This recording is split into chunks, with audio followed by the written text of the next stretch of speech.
เครื่องขัดกระดาษทรายสายพานมือถือไร้สาย 50642 แคบแค่ไหนก็เข้าได้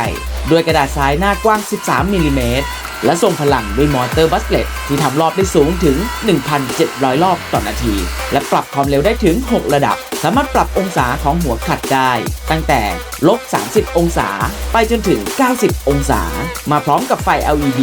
มุมกว้างไม่ว่าจะองศาไหนก็สว่างแน่นอนเปลี่ยนสายพานก็ง่ายๆแค่ไม่กี่ขั้นตอนจัดเต็มเพราะมีสายพานให้เลือกถึง 2 ขนาดทั้งแบบ 13x330 มิลลิเมตรและ 13x457 มิลลิเมตรน้ำหนักเบาเพียงแค่